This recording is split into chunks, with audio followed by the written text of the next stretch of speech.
Now, they were the pioneers of hip-hop music in the Islamic Republic of Iran back in 2003.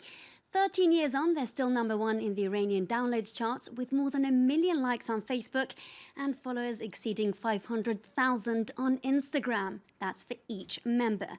But in their native country, where they've been dubbed the bad boys of the industry, where strict laws aim to limit the influence of Western culture, the group, formerly known as Zedbazi, is banned from performing in public. So today, they're living here in France, where they can record their music with freedom. And they've just released their latest album, Pir Shodim Vali Bozorg Na Volume 2, which translates into We're Older But Not Grown Up. To get a little taste for their music, let's listen to one of their latest, Ki Khoube Ki Bad. Who's good and who's bad.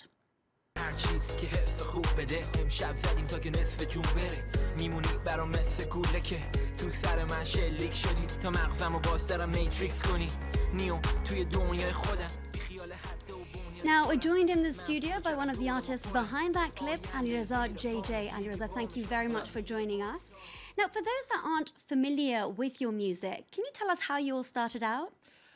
We started as teenagers just making music for ourselves, and we were bored, so it wasn't a plan to get famous or successful, but it happened. What do you feel that you're inspired to sing about? Is it the usual bling and fast cars and sex?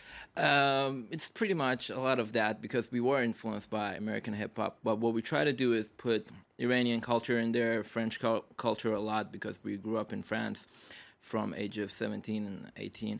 And so it's a mix. Now, how was all this initially received in Iran, which is a largely conservative society? And although material possessions and bling do exist, it's not really talked about, let alone rapped about. Yeah, that's one of the things personally I like to do is to put forward something that's never been done before, and it's funny and amusing to get people's reaction when in a society like Iran, when you're not supposed to brag about how much money you have and, all the stuff you do and parties and stuff. And it's, just interesting for me. And as a group, we did that with a lot of humor and irony. So I think a lot of people got it. Now, you've taken the country by storm. We've talked about this. Some groups have even followed in your footsteps.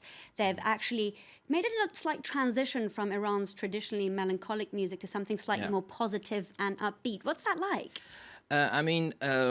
From the beginning, what we tried to do is just be positive because I think a lot of people were sick of all the depressing music that was, being recorded. Even before the revolution, everything was so downbeat. So we try to give a positive message that the main theme is it's your life, live it how you want it, and, no rules.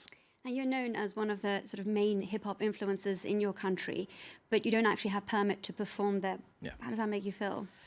We knew it's not a surprise because we grew up in Iran, and, I think the limitations actually made us better artists, so and the restrictions made us more creative.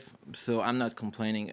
Of course, I would like to perform there and sell my albums there, but you take it as it comes. On that note, we have to end this week's edition. Alireza JJ, thank you very much for joining us.